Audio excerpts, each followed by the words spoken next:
নমস্কাৰ এই মুহূৰ্তত জনাইছো অসমৰ প্ৰত্যেকগৰাকী জনসাধাৰণৰ বাবে কেইবাটাও গুৰুত্বপূৰ্ণ খবৰ। আজি হৈছে 28 ডিচেম্বৰ। আজিৰ দিনটোতে অসমৰ লগতে ভাৰতবৰ্ষৰ বিভিন্ন প্ৰান্তৰ পৰা কেইবাটাও গুৰুত্বপূৰ্ণ খবৰ যুগুত কৰা হৈছে। এই মুহূৰ্তত জনাইছো আজিৰ প্ৰথমটো খবৰ। আজিৰ প্ৰথমটো খবৰেই ৰাজ্যবাসীৰ বাবে এটা ডাঙৰ খবৰ। 11 লাখ দৰিদ্ৰ পৰিয়াললৈ হিমন্ত বিশ্ব শৰ্মা চৰকাৰৰ ডাঙৰ সকাহ।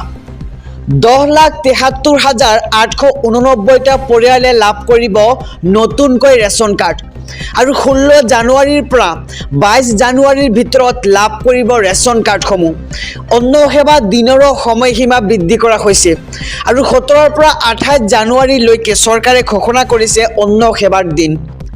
অন্তদয়া অন্ন যোজনা অধীনত লাভ কৰিব মাহে 35 কেজিকৈ চাউল আৰু চাউল লাভ নকৰিলে অভিযোগ দিব পাৰিব আপুনি চৰকাৰক। 1800345361 নম্বৰত আপুনি ফোন কৰি দিব পাৰে আপোনাৰ অভিযোগ আৰু 1967 নম্বৰত আপুনি দিব পাৰিব ইয়াৰ অভিযোগ। কোনো দুষ্ট চক্ৰই হৰলুকি কৰিব নোৱাৰিব আপোনাৰ চাউল লৈ আৰু অভিযোগ দিলে ব্যৱস্থা গ্ৰহণ কৰিব চৰকাৰে। 11 লাখ দৰিদ্ৰ পৰিয়াললৈ হিমন্ত বিশ্ব শৰ্মা চৰকাৰৰ এই ডাঙৰ সকাহ। 10,73,889টা পৰিয়ালে লাভ কৰিব নতুনকৈ ৰেচন কাৰ্ড আৰু 16 জানুৱাৰীৰ পৰা 22 জানুৱাৰীৰ ভিতৰত লাভ কৰিব ৰেচন কাৰ্ডসমূহ। এই মুহূৰ্তত জনাইছো আজিৰ দ্বিতীয় নম্বৰ খবৰটো। PM কিষাণ আঁচনিৰ হিতাধিকাৰীৰ বাবে ভাল খবৰ। মোদী চৰকাৰৰ বৃহৎ উপহাৰ কৃষকলৈ। 9,000 টকালৈ বৃদ্ধি এই আঁচনিৰ ধন আৰু 6,000 টকাৰ পৰিৱৰ্তে লাভ কৰিব 9,000কৈ টকা দেশৰ লাখ লাখ কৃষকে আৰু এটা কিস্তিত লাভ কৰিব 3,000কৈ টকা। লাখ লাখ কৃষকৰ একাউণ্টত পোনে পোনে প্ৰেৰণ কৰা হ'ব এই 9,000কৈ টকা। ফচল বীমা আঁচনিৰ ধনৰ পৰিমাণ বৃদ্ধি কৰিব এইবাৰ মোদী চৰকাৰে আৰু শস্য নষ্ট কৰে লাভ কৰিব বৃহৎ পৰিমাণৰ এক ধনৰাশি আৰু 2024-25ৰ বাজেট কৃষকৰ বাবে আবণ্টন দিয়া হ'ব 2 লাখ কোটি টকাকৈ। পূৰ্বতকৈ 30% বৃদ্ধি আবণ্টিত পুঁজিৰ ধন। লোকসভা নিৰ্বাচনৰ পিছতে ধনৰাশি প্ৰদান কৰাৰ সম্ভাৱনা আৰু 16 নম্বৰ কিস্তিৰ লাভৰ বাবে আপুনি কৰিব লাগিব eKYCৰ সম্পূৰ্ণ প্ৰক্ৰিয়া। PM কিষাণ আঁচনিৰ হিতাধিকাৰীৰ বাবে ভাল খবৰ। আমি খবৰটো জনাইছো। এই মুহূৰ্তত জনাইছো আজিৰ তৃতীয় নম্বৰ খবৰটো। পুনৰ নতুনকৈ 10,000 চাকৰিৰ বিজ্ঞাপন প্ৰকাশ কৰিলে চৰকাৰে। 1 লাখ নিযুক্তি সম্পূৰ্ণ কৰাৰ দিশে আন এখোজ এইবাৰ বিজেপি চৰকাৰৰ। অসমৰ লাখ লাখ যুৱক যুৱতীক চৰকাৰী চাকৰি প্ৰদানৰ লক্ষ্য হিমন্ত চৰকাৰৰ। আজি পুনৰ বিভিন্ন খালী পদৰ বাবে বিজ্ঞাপন প্ৰকাশ কৰিলে চৰকাৰে। টুইটযোগে অসমবাসীক নতুন পদৰ বিষয়ে জনালে মুখ্যমন্ত্ৰী ডক্টৰ হিমন্ত বিশ্ব শৰ্মাই আৰু স্নাতক উত্তীৰ্ণৰ বাবে 7,249টা শিক্ষকৰ পদ মুকলি কৰা হৈছে। LP শিক্ষকৰ 3,800টা পদৰ বাবে বিজ্ঞাপন মুকলি কৰা হৈছে। বিজ্ঞান হিন্দী বিষয়ৰ শিক্ষকৰ 1,750টা পদ মুকলি কৰা হৈছে।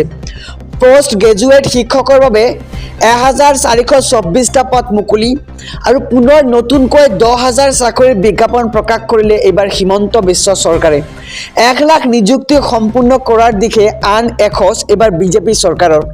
অসমৰ লাখ লাখ যুৱক যুৱতীক চৰকাৰী চাকৰি প্ৰদানৰ লক্ষ্য হিমন্ত বিশ্ব চৰকাৰৰ। আকৌ বিদ্যুৎ মাচুল বৃদ্ধিৰ বাবে সাজু APDCL। লোকচানৰ অজুহাতেৰে ৰামটঙন সোধাবলৈ সাজু গ্ৰাহকক। প্ৰতি ইউনিটত 1.29 টকা মাচুল বৃদ্ধিৰ প্ৰস্তাৱ। বিদ্যুতৰ মাচুলক লৈ প্ৰতিক্ৰিয়া প্ৰকাশ AJYCPৰ আৰু APDCLে আজি বৰাকৰ ভূমিকা পালন কৰিছে। চৰকাৰৰ কাম হ'ব লাগিছিল বিদ্যুৎ উৎপাদন কৰা কোম্পানীৰ পৰা কিনি আনি কমিছনত চৰকাৰে বিক্ৰী কৰিছে বিদ্যুৎ।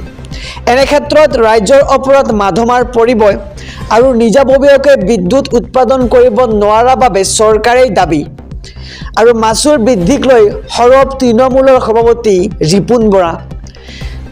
চালে বেৰে কবোৱা মন্তব্যৰে গা এৰা দিয়াৰ চেষ্টা ভৱেশ কলিতাৰ। আকৌ বিদ্যুৎ মাচুল বৃদ্ধিৰ বাবে সাজু হৈছে APDCL।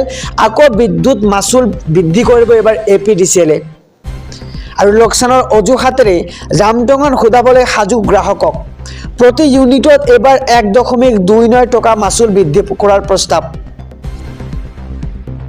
বছৰৰ শেষৰটো মাহত সলনি কৰা হ'ল 12টাকৈ নিয়ম যি নিয়মে প্ৰভাৱ পেলাব আপোনাৰ দৈনন্দিন জীৱনত কি নিয়ম সলনি হৈছে আমি সবিশেষ জনাম যে মোবাইল সেৱাৰ পৰা আৰম্ভ কৰি ৰেচন সামগ্ৰীলৈ সলনি হৈছে কেইবাটাও নিয়ম বেংকত টকা লেনদেন কৰিবলৈ আপুনি মানিব লাগিব কেতবৰ নিয়ম আৰু যি নিয়ম নামানিলে বিপদত পৰিব পাৰে আপুনি সবিশেষ জনাইছো যে কি নিয়ম সলনি হৈছে লগতে ৰন্ধন গেছ বুকিঙৰ ক্ষেত্ৰত সলনি হৈছে কেইবাটাও নিয়ম আৰু আজিৰে পৰা সলনি হ'ল সিম কাৰ্ড ক্ৰয় কৰাৰ নিয়ম একে সময়তে ক্ৰয় কৰিব নোৱাৰিব একাধিক সিম কাৰ্ড ক্ৰয়ৰ পূৰ্বে অনুজ্ঞাপত্ৰ প্ৰমাণিত কৰাটো বাধ্যতামূলক সিম ক্ৰেতালৈ বিশেষ চৰ্তাৱলী বান্ধি দিলে এইবাৰ কেন্দ্ৰীয় চৰকাৰে নিৰ্দেশনা পালন নকৰিলে বাতিল কৰা হ'ব দোকানৰ অনুজ্ঞাপত্ৰ আৰু একেটা আইডি ব্যৱহাৰ কৰি উলিয়াব নোৱাৰিব একাধিক সিম কাৰ্ড আৰু ডিচেম্বৰৰ শেষৰ ভাগলৈ ব্যৱহাৰ নকৰা UPI আইডি অচল হৈ পৰিব গুগল পে ফোন পে ব্যৱহাৰ কৰিব নোৱাৰিব বন্ধ হৈ থকা UPI আইডি বেংকৰ গ্ৰাহকসকলেও আজিৰে পৰা মানিব লাগিব কেইবাটাও নতুন নিয়ম ক্ৰেডিট কাৰ্ড ব্যৱহাৰ কৰাৰ নিয়মত অনা হ'ল সামান্য পৰিৱৰ্তন আৰু HDFC বেংকৰ গ্ৰাহকৰ বাবে সলনি কৰা হৈছে এই বিশেষ নিয়ম ৰন্ধন গেছৰ নতুন নিৰীক্ষণ গ্ৰহণ কৰিব লাগিব আপুনি আৰু প্ৰতিটো বাণিজ্যিক চিলিণ্ডাৰৰ মূল্য 21 টকালৈকে বৃদ্ধি আজিৰে পৰা আৰু ৰেচন কাৰ্ডৰ বিনামূলীয়া চাউলৰ সময়সীমা বৃদ্ধি হ'ল আজিৰে পৰা সুলভ মূল্যৰ দোকানীয়ে 24 ঘণ্টাই খোলা ৰাখিব লাগিব ৰেচনৰ দোকান অন্যথা সুলভ মূল্যৰ দোকানীয়ে যাব লাগিব জেললৈ যদি ৰেচন কাৰ্ডৰ দোকান দিনজোৰাকৈ নোখোলে আৰু বছৰৰ শেষৰটো মাহত সলনি হৈছে এইবাৰ নিয়মৰ আমি সবিশেষ জনাইছো যে কি নিয়মৰ পৰিৱৰ্তন হৈছে যি নিয়মে প্ৰভাৱ পেলাব পাৰে আপোনাৰ দৈনন্দিন জীৱনত